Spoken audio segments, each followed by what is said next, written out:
وإحسانه والشكر له على توفيقه وامتنانه. أشهد أن لا إله إلا الله وحده لا شريك له تعظيما لشأنه، وأشهد أن محمدا عبده ورسوله الداعي إلى رضوانه. اللهم صل عليه وعلى آله وأصحابه وإخوانه. يقول الله عز وجل في القرآن الكريم: يا أيها الذين آمنوا اتقوا الله حق تقاته ولا تموتن إلا وأنتم مسلمون. أما بعد، معاشر المسلمين والmuslimat rahimani wa rahimakumullah jami'an. Segala puji hanya milik Allah Subhanahu wa taala. Selawat dan salam senantiasa kita bacakan kepada Nabi kita yang mulia Nabi Muhammad sallallahu alaihi wasallam. Allahumma salli alaihi wa ala alihi wa ashabihi wa man tabi'ahum bi ihsanin ila yaumiddin. Pagi yang mulia ini insyaallah kita akan melanjutkan kajian kita dari kitab Arba'in An-Nawawiyah, yang mana pada pertemuan yang lalu kita telah membaca hadis yang ke-21 tentang sebuah wasiat yang sangat luar biasa yang diberikan oleh Rasulullah SAW kepada kita semuanya, yaitu tentang iman dan istiqamah. Jadi jemaah dimuliakan Allah, kedua hal ini hendaknya kita miliki setiap diri kita. Yang pertama adalah iman, kemudian yang kedua adalah istiqamah. Terutama sekali kita hidup di zaman yang penuh dengan fitnah, maka tentu setiap hari kita butuh mengupdate keimanan kita kepada Allah Subhanahu wa taala agar lebih kuat. Karena yang namanya keimanan manusia itu yazidu wa yanqus. Kadang dia bertambah, kadang dia berkurang. Tidak seperti imannya para nabi. Kalau imannya para nabi yazidu wa la yanqus, senantiasa bertambah dan tidak pernah berkurang. Kalau imannya para malaikat la yazidu wa la yanqus, tidak bertambah dan tidak berkurang, dia stabil terus. Para nabi naik terus, tidak pernah berkurang. Akan tapi manusia kadang berkurang, kadang bertambah. Di saat kapan bertambah keimanan kita sudah kita jelaskan. Kalau kita senantiasa melakukan ketaatan kepada Allah, maka keimanan kita akan bertambah. Kalau sering melakukan maksiat kepada Allah, waliyadzubillah, maka keimanan kita akan berkurang. Kemudian satu lagi yang perlu kita perhatikan di hidup di akhir zaman ini penuh dengan fitnah, yaitu tentang istiqamah. Istiqamah dalam menjalankan agama Allah ini, punya pendirian, ya, punya pendirian yang tetap dalam melakukan amal-amal ibadah kepada Allah Subhanahu wa taala. Karena salah satu manfaat istiqamah di dalam hidup ini, jemaah dimuliakan Allah, adalah orang yang istiqamah di atas ketaatan itu biasanya akan diwafatkan di atas husnul khatimah. Jadi kalau kita ingin meraih husnul khatimah, kita diwafatkan oleh Allah dalam keadaan yang baik, maka lakukanlah istiqamah. Muncullah dari kita selalu istiqamah. Ya, karena sebagaimana kita ketahui, yamutul mar'u ala ma'asya alaihi. Seorang itu akan meninggal sesuai dengan kebiasaan yang ia lakukan. Kalau kita mempunyai keistiqamahan atau kebiasaan dalam ketaatan, insyaallah kita akan wafat dalam ketaatan. Semoga Allah memberi taufik kepada kita. Kemudian pada hari atau pagi yang mulia ini, insyaallah kita akan melanjutkan hadis yang ke-22, al-hadits tsani wal 20.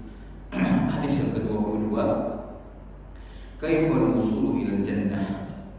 Bagaimana kita mendapatkan surga Allah Subhanahu wa taala. An Abi Abdullah Jabir bin Abdullah Al-Ansari anna rajulan sa'ala Rasulullah sallallahu alaihi wasallam faqala ara'aita idza sallaytu al-maktubat wa sumtu ramadana wa ahlaltu al-halala wa haramtu al-harama wa lam azid ala dhalika shay'an a'adkhulu al-jannah qala na'am rawahu Muslim. Dari Abi Abdullah Jabir bin Abdullah Al-Ansari bahwasanya seorang laki-laki bertanya kepada Rasulullah SAW, lalu ia berkata, beritahukan kepadaku jika aku salat wajib 5 waktu dan aku berpuasa di bulan Ramadan dan aku menghalalkan yang halal dan mengharamkan yang haram dan aku tidak bertambah dari amalan itu, apakah aku akan masuk surga? Maka Rasulullah SAW menjawab, na'am, iya, rawahu Muslim. Hadis ini diriwayatkan oleh Imam Muslim. Jemaah dimuliakan Allah Subhanahu wa taala, kita sedikit mengenal perawi hadis ini dari sahabat Nabi sallallahu alaihi wasallam yang bernama Jabir bin Abdullah yang memiliki laqab Abu Abdullah atau kunyah Abu Abdullah. Jabir bin Abdullah merupakan salah seorang sahabat Nabi dari golongan Ansar, dan ia dilahirkan ke bumi ini yaitu 16 tahun sebelum Rasulullah SAW hijrah. Dan dia salah seorang sahabat Nabi yang disebut oleh sebagian para ulama sebagai sahabat Nabi yang junior. Tapi ayahnya yang bernama Abdullah itu seorang sahabat Nabi yang senior. Jadi Jabir bin Abdullah, Jabir ini sebagai seorang sahabat, ayahnya juga sebagai seorang sahabat Nabi. Bahkan ayahnya seorang sahabat Nabi yang sering ikut perang bersama Rasulullah SAW, dan beliau atau ayahnya wafat di saat perang Uhud. Jadi termasuk 70 sahabat Nabi yang meninggal di perang Uhud, salah satunya adalah ayahnya Jabir bin Abdullah. Dan ketika ayahnya meninggal atau syahid di perang Uhud, itu meninggal dalam keadaan yang sangat sadis, yang sangat menggenaskan. Disebutkan oleh sebagian para ulama sirah, ya, karena waktu itu dia dibunuh dalam keadaan dimutilasi, sehingga para sahabat yang lainnya tidak mengizinkan kepada Jabir untuk melihat jenazah ayahnya, karena begitu dahsyatnya perlakuan orang-orang kafir Quraisy terhadap Abdullah ini, ayahnya Jabir ini. Jemaah dimuliakan Allah Subhanahu wa taala, ada satu peristiwa yang sangat menarik dari seorang ayah Jabir yang bernama Abdullah itu, yang mana Rasulullah SAW pernah memberi kabar gembira kepada Jabir bahwasanya Rasulullah SAW pernah melihat di dalam mimpinya tentang ayahnya Jabir. Kemudian dimintakan kepada ayahnya agar untuk meminta satu permintaan. Kemudian apa jawaban dari ayahnya Jabir, Abdullah ini? Jawabannya, kalau seandainya boleh dikabulkan satu permintaan, maka dia meminta kepada Allah agar dihidupkan lagi ke atas muka bumi ini. Kemudian dia ikut jihad, kemudian dibunuh lagi, kemudian dihidupkan lagi, dan dia berjihad dan dibunuh lagi. Itu permintaannya. Ini menunjukkan bahwasanya begitu agungnya jihad itu.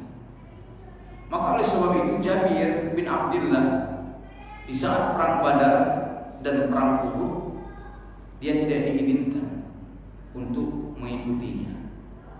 Karena kenapa? Karena pada waktu itu umurnya masih muda. Ada menyebutkan bukan karena alasan umurnya masih muda, karena Jabir itu memiliki 9 orang saudari. Jadi saudara perempuan, saudara. Dia itu ada 9 seorang saudara perempuan. Maka dia tidak diizinkan untuk ikut perang Badar, perang Uhud, karena dia diperintahkan oleh orang tuanya untuk menjaga saudari-saudarinya atau saudara perempuan yang jumlahnya 9 orang itu. Ya, jemaah dimuliakan Allah Subhanahu wa taala. Akan tetapi setelah terjadinya perang Uhud, Jabir bin Abdullah ini selalu mengikuti perang bersama Nabi sallallahu alaihi wasallam. Dan ini merupakan sebuah ciri khas para sahabat Nabi sallallahu alaihi wasallam. Sahabat Nabi itu kalau ada pengumuman perang itu enggak pernah mereka itu lambat datang. Ya, tapi mereka itu begitu semangat di dalam menyambut sambutan perintah perang. Karena mereka tahu kehidupan dunia ini kehidupan sementara. Kehidupan hakiki itu adalah kehidupan akhirat. Maka mereka sangat semangat. Maka ada di antara mereka yang baru melakukan akad nikah, belum sempat malam pertama, ya, kemudian datang seruan jihad, mereka lebih mengutamakan jihad daripada malam pertama.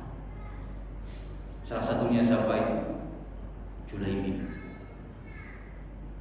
seorang sahabat Nabi yang sangat buruk rupanya, miskin, buruk, tidak punya keturunan yang baik, tapi dia memiliki ketakwaan kepada Allah, keimanan yang sangat luar biasa. Suatu ketika Rasulullah datang kepadanya, Julaibib, engkau mau menikah? Apa kata Julaibib? Rasulullah, saya menikah. Adakah wanita-wanita di kota Madinah ini yang mau menikah dengan saya? Itu saking mindernya Julaibib. Ada enggak yang mau sama saya? Ada. Tuh, Rasulullah datang kepada sebuah rumah. Di rumah itu ada seorang anak gadis yang sangat cantik. Bahkan dikatakan wanita yang paling cantik di kota Madinah. Datang mengetok pintu rumah itu. Kemudian Rasulullah SAW menjumpai orang tua Julaibib, orang tua wanita itu. Kemudian ditanyakan, Rasulullah, kita pintu dia Rasulullah. Masya Allah, mereka begitu senang ketika rumah mereka ini dikunjungi oleh Rasulullah. Rasulullah menanyakan perihal tentang anak perempuannya. Bertambah senang lagi. Dipikir oleh pemilik rumah ini, Rasulullah akan menikahi anak perempuannya. Tapi kata Rasulullah, bukan untuk saya, tapi untuk Julaibib. Apa yang terjadi? Julaibib, ya Rasulullah, kalau begitu nanti kami musyawarahkan dulu dengan anak kami.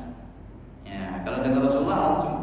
dengan Julaibib, kami musyawarahkan, kami tanyakan dulu kepada anak kami. Kemudian ternyata anak perempuannya itu mendengar percakapan antara orang tuanya dengan Rasulullah SAW. Setelah Rasulullah pulang, anaknya keluar dari kamarnya, langsung menjumpai orang tuanya. Ya, kemudian dikatakan oleh anak perempuannya, wahai ayahanda, wahai bunda, kalau seandainya Rasulullah SAW sudah memutuskan suatu urusan, maka enggak boleh kita itu untuk menggagalkan urusan itu. Wa ma kana lil mu'mini wa la mu'minah idza qada Allahu wa rasuluhu amran ay yakuna lahum khiyarah. Tak boleh ada pilihan. Maka saya siap menikah dengan Julaibib. Masya Allah. Ini lihat sahabat Nabi dulu, kalau masalah cinta itu diatur oleh Rasulullah, diatur oleh syariat. Marah diatur oleh syariat, cinta diatur oleh syariat, bukan hawa nafsu.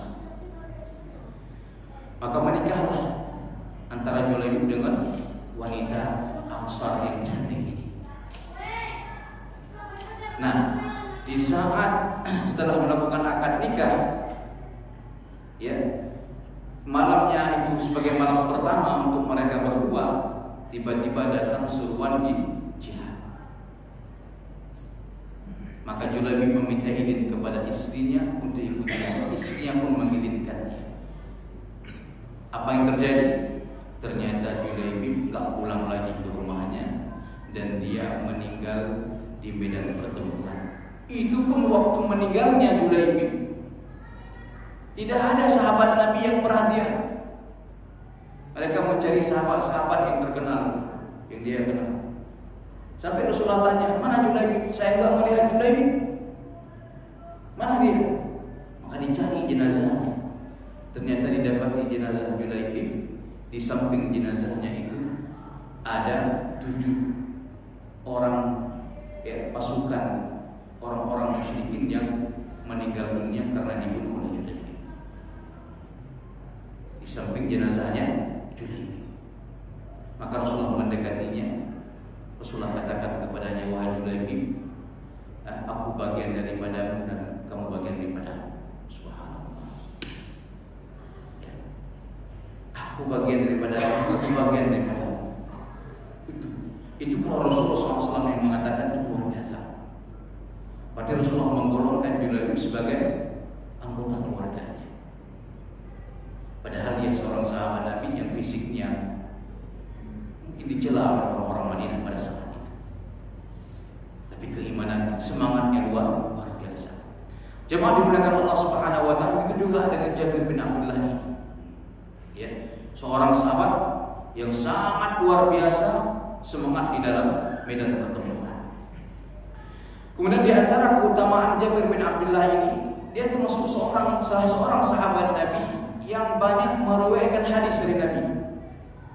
Bahkan kalau diurutkan di antara 10 orang atau 10 besar sahabat Nabi yang paling banyak meriwayatkan hadis dari Nabi SAW, itu Jabir bin Abdullah ada di urutan ke-6.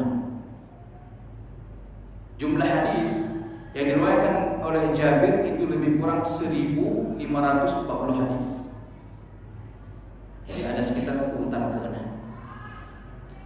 Dan sahabat Jabir bin Abdullah ini Allah takdirkan wafat pada tahun 78 Hijriah.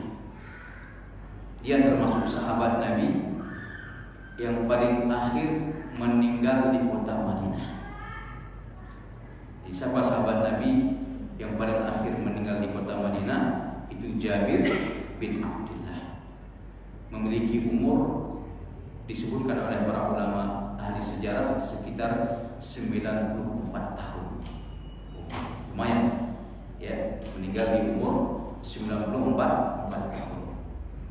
Nah, di antara hadis Jabir yang sangat terkenal, ya, mungkin kalau jamaah yang pernah haji atau umrah, ya, itu tidak terlepas daripada hadis yang pernah dibawakan oleh Jabir. Jadi kalau berbicara tentang masalah haji, itu sering sekali dibaca hadis Jabir. Karena hadis Jabir adalah hadis yang paling detail, yang menceritakan tentang haji Rasulullah sallallahu alaihi wasallam. Ya. Jemaah dimuliakan Allah Subhanahu wa taala, di dalam hadis ini disebutkan anna rajulan sa'ala Rasulullah sallallahu alaihi wasallam. Ada seorang laki-laki bertanya kepada Rasul sallallahu alaihi wasallam. Siapa laki-laki ini? Disebutkan laki-laki ini namanya adalah Nu'man al-Khazai.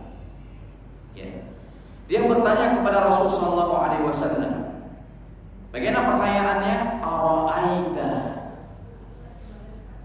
Ara'aita kalau kita terjemahkan secara bebas itu memiliki makna bagaimana pendapatmu.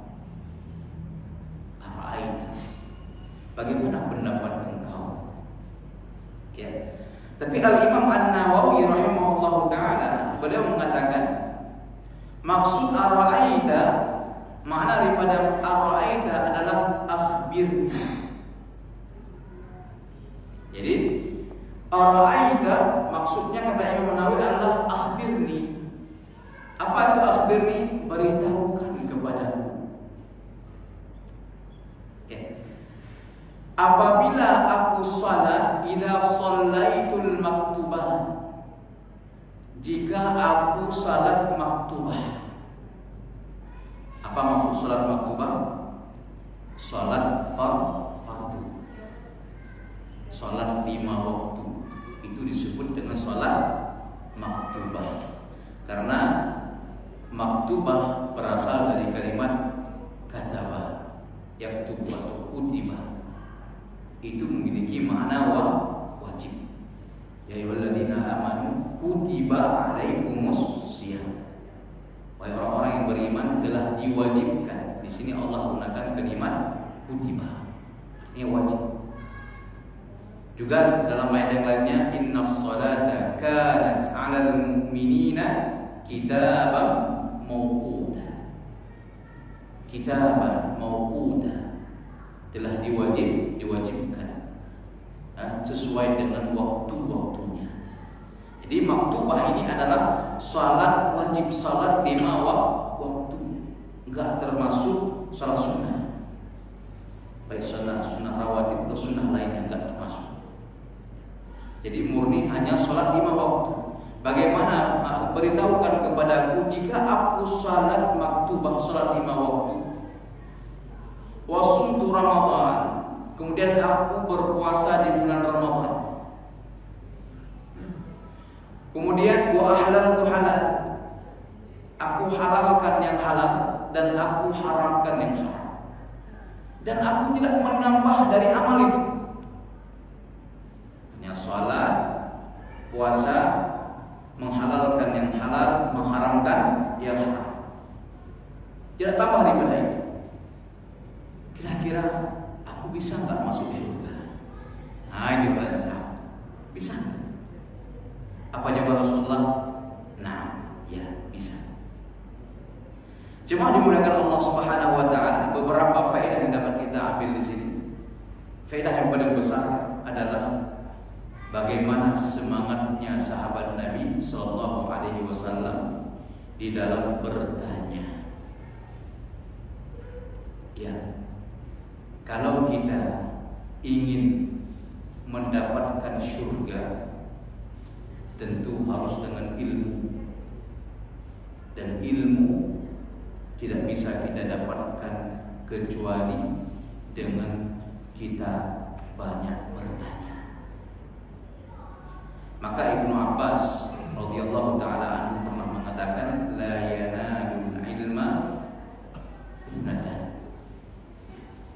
Tidak akan dapat ilmu 2 golongan. Siapa? Yang pertama adalah al-mustahi wal mustakbir. Yang kedua al-mustakbir. Yang pertama al-mustahi, orang yang malu. Malu kenapa? Malu enggak mau bertanya. Duduk aja. Ada sesuatu yang menganjak, dia biarkan, biarin aja lah. Malu saya. Memang sudah pernah kita bahas tentang masalah malu. Tapi malu dalam kondisi seperti ini bukan malu yang terpuji. Ingat. Tapi malu dalam kondisi seperti ini adalah malu yang tercela. Ketika kita tidak tahu sesuatu tentang masalah agama, kita tidak berani bertanya, malu bertanya, maka malu itu bukan malu yang terpuji, malu yang tercela. Maka al-mustahi wal mustakbir, yang kedua orang yang sombong, tidak dapat ilmu. Maka sahabat Nabi adalah orang yang paling semangat bertanya kepada Rasulullah. Jadi mereka itu ketika bermuamalah Rasulullah, mereka banggakan Rasulullah itu bukan hanya sekedar bangga karena dekat dengan Rasulullah. Justru mereka gunakan kedekatan mereka dengan Rasulullah itu agar mereka itu bisa bertanya kepada Rasulullah. Mungkin kita hari ini kalau dekat dengan seseorang bangga dengan orang terkenal. Karena kenapa? Hanya sedang dekat dengan Ustaz Fulan. Sebagian orang bangga dekat dengan Ustaz Fulan, tapi hanya kadang sekedar dekat saja. Oh, dulu kalau Ustaz itu datang ke Batam, itu saya yang bawa beliau ke ini, saya yang bawa ke ini. Itu hanya sekedar itu mungkin kebanggaan kita. Kalau sahabat Nabi, kedekatan mereka dengan Rasulullah itu, mereka gunakan kesempatan untuk bertanya tentang masalah agama kepada Rasulullah. Itu beda kita dengan sahabat Nabi.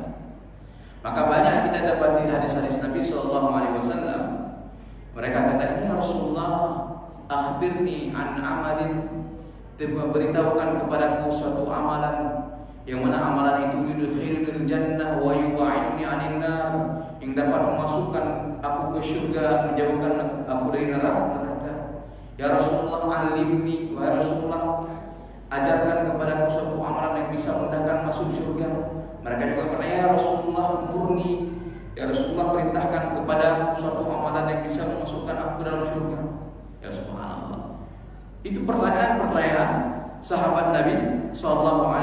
Maka di sini ditanya, apakah aku bisa masuk surga? Maka kehebatan sahabat Nabi ketika bertanya kepada Rasulullah SAW, pertanyaan mereka itu rata-rata adalah bagaimana mereka itu bisa menuju ke surga.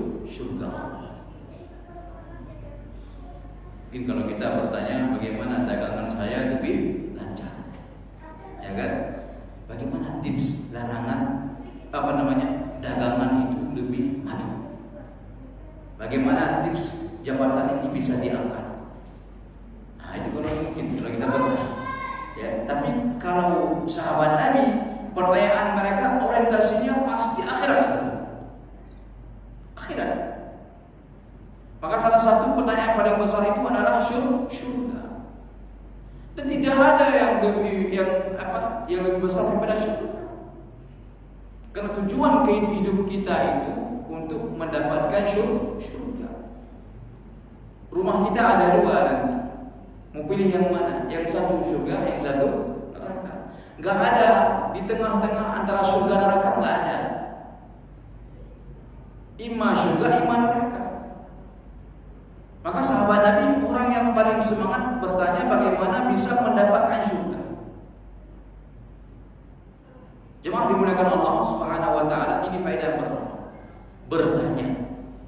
Ya, semangat dalam bertanya, terutama dalam masalah agama. Dan pertanyaan yang seharusnya paling banyak kita tanya adalah pertanyaan bagaimana bisa mengantarkan kita ke surga.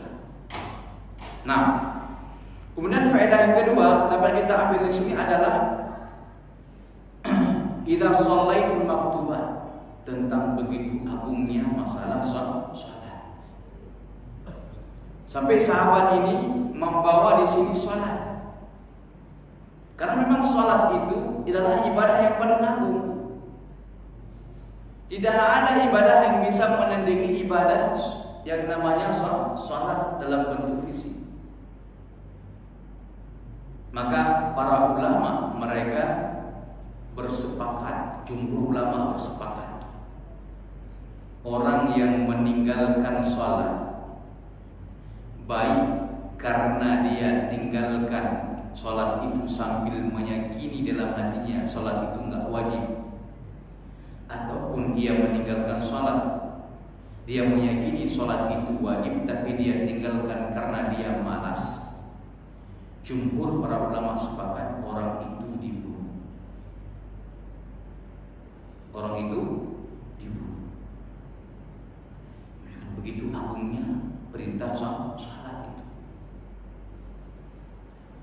Lalu mereka berselisih. Hanya mereka berselisih, dibunuh karena apa?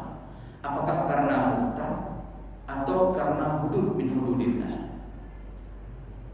Kalau Imam Ahmad mengatakan dibunuh karena murtad. Masya Allah, lihat. Dibunuh karena murtad. Tapi Imam Asy-Syafi'i dan Imam Malik bukan murtad dibunuh orang yang meninggal sholat, dibunuh karena had, hudud. Sebagaimana kita memotong tangan pencuri. Kenapa kita memotong tangan pencuri? Karena itu adalah ketetapan dari Allah. Had min hududillah, kan gitu. Tapi juga orang yang meninggalkan salat itu dibunuh karena had, karena dia itu perintah Allah, mereka dibunuh. Karena memang Rasulullah katakan membedakan antara seorang muslim dengan kafir itu di salat. Yang bedakan dia itu kafir atau muslim itu letaknya di salat.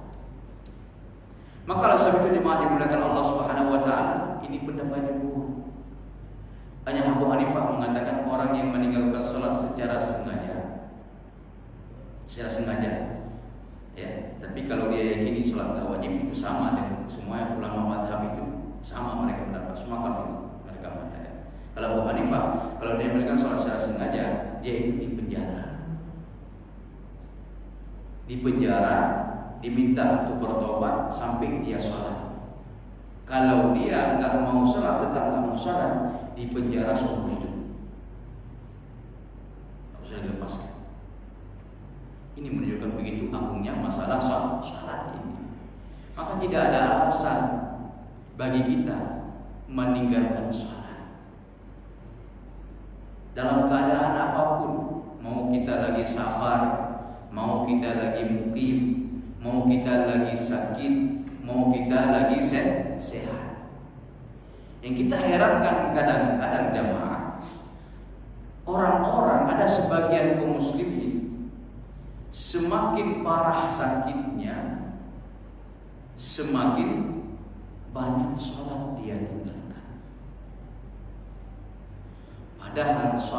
Padahal sakit itu gerbang menuju kepada kematian. Seharusnya semakin parah sakitnya, semakin rajin dia sholat. Ini kita di rumah sakit, ya, ketika ada orang sakit, jarang sekali mengingatkan kepada orang yang sedang sakit itu agar untuk mengerjakan sholat. Bahkan ada sebagian gak tega saya suruh dia sholat. Gak boleh seperti itu. Kata-kata gak tega saya suruh dia sholat karena lagi sakit parah, gak boleh. Selama dia masih sadar, ya, dia wajib sholat. Gak bisa sholat dalam keadaan berdiri, sholat dalam keadaan duduk. Gak bisa dalam keadaan duduk, salat dalam keadaan berbaring. Ya. Berbaring itu pun susah menggerakkannya. Gak dengan gerakan cukup dengan isyarat.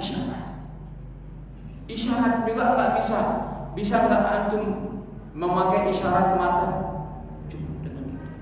Yang namanya salat itu gak boleh ditinggalkan. Gak bisa wudu, bisa tayamum. Gak bisa tayamum sendiri, ya, suruh tayamum sama orang lain. Itu. Maka jemaah dimuliakan Allah, di sini yang pertama disebutkan oleh penanya ini, bagaimana pendapatmu atau beritahukan kepadamu jika aku salat lima waktu. Salat. Karena dia tahu begitu agungnya kedudukan salat. Kemudian disebutkan berpuasa di bulan Ramadan. Berpuasa di bulan Ramadan. Ini menunjukkan juga begitu agungnya puasa di sisi Allah Subhanahu wa taala. Menjadi pertanyaan, kenapa enggak disebutkan di dalam hadis ini, sahabat ini, tentang zakat dan haji, kan gitu. Padahal zakat kan amal juga. Haji juga amal, kan gitu. Tapi kenapa enggak disebutkan oleh sahabat ini? Maka sebagian para ulama hadis mereka mengatakan Gak disebutkan zakat di sini karena si penanya ini merasa dirinya orang yang tidak wajib zakat. Karena dia orang, bisa saja dia orangnya statusnya fakir atau miskin, sehingga tidak wajib zakat baginya, ya kan? Nah, itu disebutkan udzur di para ulama. Karena kemudian kenapa nggak disebutkan haji? Kan gitu. Disebutkan oleh ulama, nggak disebutkan haji, bisa saja pada saat itu pensyariatan ibadah haji belum disyariatkan. Karena kan pensyariatan ibadah haji itu di akhir-akhir sebelum Rasulullah wafat. Bisa saja pada saat itu haji belum disyariatkan, gitu ya.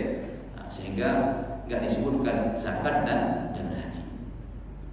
Pada disebutkan wa ahlaltul halala wa haramtul haram.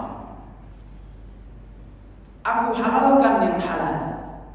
Apa maksud aku halalkan yang halal? Disebutkan oleh al-Imam, oleh perawi hadis ini, oleh Imam An-Nawawi, wa makna haramtul haram ijtanabtuhu. Makna aku haramkan yang haram, aku jauhi.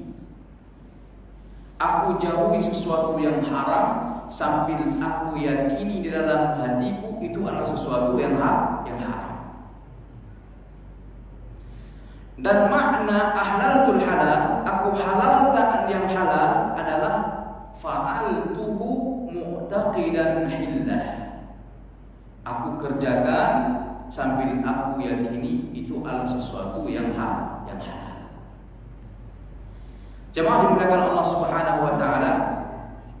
Jadi kalau kita sebutkan di sini tentang masalah ahlaltu halal wa haramtu haram, maka kita harus tahu bahwasannya di sini disebutkan bahwasannya pengharaman dan penghalalan itu mutlak hanya Allah Subhanahu wa taala yang memutuskan.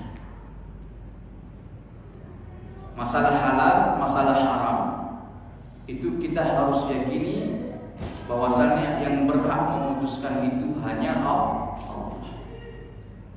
Maka tidak pantas bagi seseorang dia menghalalkan sesuatu yang diharamkan atau menghalalkan sesuatu yang dihalalkan. Bahkan Allah menegur Nabi kita Muhammad SAW ketika Rasulullah SAW menghalalkan sesuatu atau mengharamkan sesuatu yang dihalalkan oleh Allah. Jadi Rasulullah nggak punya hak prerogatif kecuali ada izin Allah. Ya. Jadi pernah ditegur oleh Allah, ya ayyuhan nabi, lima tuharrimu ma ahallallahu lak. Wahai Nabi, kenapa engkau haramkan yang telah Allah Subhanahu wa taala halalkan bagimu, dan engkau mengharapkan ridha istri-istrimu. Ya. Wallahu ghafurur rahim. Allah itu Maha Pengampun lagi Maha Penyayang. Maka oleh sebab itu jemaah dimuliakan Allah, yang perlu kita ketahui, tidak boleh seseorang itu menghalalkan yang Allah haramkan. Contoh khamar misalnya, nggak boleh. Ya. Kemudian seluruh yang haram itu harus kita jauhi. Yang haram itu seluruhnya harus jauhi. Ya. Kemudian untuk yang halal kita yakini halalnya meskipun tidak semua kita kerjakan atau konsumsi. Jadi jangan karena kita nggak suka pada sesuatu kemudian lalu kita haramkan, padahal itu halal. Misalnya seseorang nggak suka dengan ayam. Ketika dia nggak suka dengan ayam, nggak boleh dia katakan aku haramkan ayam atas diriku. Ketika timbul kalimat itu dari dirinya, berarti dia adalah mengharamkan sesuatu yang dihalalkan oleh Allah. suka misalnya sayur bayam, nggak boleh kita katakan bagi saya sayur ini haram saya makan. Kalau ada kalimat itu keluar dari kita, berarti kita adalah mengharamkan sesuatu yang dihalalkan oleh Allah. Maka dalam masalah halal dan haram ini penting kita perhatikan. Kadang-kadang kita mengeluarkan suatu kalimat itu membuat berbahaya untuk akhirat kita, bahkan dunia kita berbahaya. Itu adalah masalah haram. Daging B2 itu haram atau halal? Haram jelas. Ya, jadi nggak boleh ada seperti ini. Silakan makan, nggak apa-apa itu. Kalimat nggak apa-apa itu sama berarti adalah menghalalkan sesuatu yang diharamkan. Paham ya? Jadi kadang-kadang nggak menggunakan kalimat oh itu haram nggak, kadang-kadang oh itu mubah nggak, tapi sekadar kita katakan oh nggak apa-apa silakan. Kalau kita katakan oh nggak apa-apa silakan, itu berarti sesuatu kita telah mengubahkan, menghalalkan sesuatu yang diharamkan oleh Allah. Ya, dari dalam masalah halal haram ini bukan hanya masalah konsumsi, juga harus berikan masalah keyakinan. Anda mengatakan itu haram atau itu halal, tapi Anda dalam keyakinan Anda itu adalah haram, itu juga salah. Anda mengatakan itu haram atau itu halal, tapi Anda meyakini itu adalah haram, sebaliknya misalnya, maka itu juga tidak boleh. Cuma dimuliakan Allah Subhanahu wa taala, maka dikatakan untuk yang halal kita yakini halalnya meskipun tidak semuanya kita kerjakan atau kita konsumsi. Ya. Contoh yang saya sebutkan tadi disebutkan oleh pengarang kitab di sini, misalnya ayam itu halal, namun ada orang yang tidak mau makan ayam, ia tetap meyakini halalnya, tetapi ia masih belum bisa mengkonsumsi sesuai dengan seleranya. Sebagaimana Rasulullah dulu enggak makan dhab. Dhab itu kayak biawak. Ya, biawak tapi dia hidup di padang pasir. Ya, dia makannya rumput di padang pasir. Kalau biawak kita makannya bangkai gitu. Berbeda dengan biawak padang pasir. Nah, Rasulullah enggak suka dengan itu. Ketika dimasakkan ditawarkan kepada Rasulullah enggak mengharamkannya, tapi Rasulullah cuma enggak makannya. Tapi Rasulullah meyakini itu adalah sesuatu yang halal. Ya, maka sahabat ini yang suka silakan makan, yang enggak suka ya jangan makan. Jangan sampai juga mengharamkan. Nah, ini permasalahan halal dan haram ini merupakan inti daripada permasalahan perintah dan larangan Allah Subhanahu wa taala. Maka dia katakan adkhulul jannah, apakah aku bisa masuk surga? Ini menjadi faedah bahwasanya masuk surga itu mudah. Enggak susah. Ya. Kemudian juga menjadi faedah bagi kita. Kalau ada seseorang bertanya kepada kita tentang suatu agama, orang itu terutama orang yang baru belajar agama, permudahkan. Beri jawaban yang menyenangkan orang tersebut. Jangan persulit. Sebagaimana cerita itu 99 orang yang sudah membunuh orang lain. Seorang pemuda telah membunuh 99 orang. Datang ke orang ahli ibadah, ditanyakan kepadanya, kira-kira Allah mengampuni dosa aku enggak? Yang namanya ahli ibadah belum tentu alim, bukan gitu, belum tentu ahli ilmu. Apa jawaban dia? Oh, ngeri kali dosa kamu itu, Allah enggak ada ampunan bagimu. Ya, 99 orang kalau sudah kamu bunuh, dasar kamu itu. Akhirnya dibunuh dia lagi jadi 100. Gitu ya, karena salah jawabannya.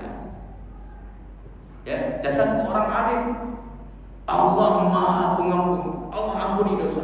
Tapi sekarang saran saya, pergilah sebuah kampung, jangan tinggal di kampung ini. Karena kampung ini banyak banditnya istilahnya, banyak premannya gitu ya. Hijrah di kampung itu, makanya dia hijrah. Allah takdirkan dia meninggal di tengah jalan, kan gitu. Nah, jadi cerita itu ma'ruf. Jadi berikan kemudahan di dalam masalah agama. Sebagaimana Rasulullah SAW berikan kemudahan. Masuk surga enggak Rasulullah? Kalau saya salat 5 waktu, puasa di bulan Ramadan, itu saja.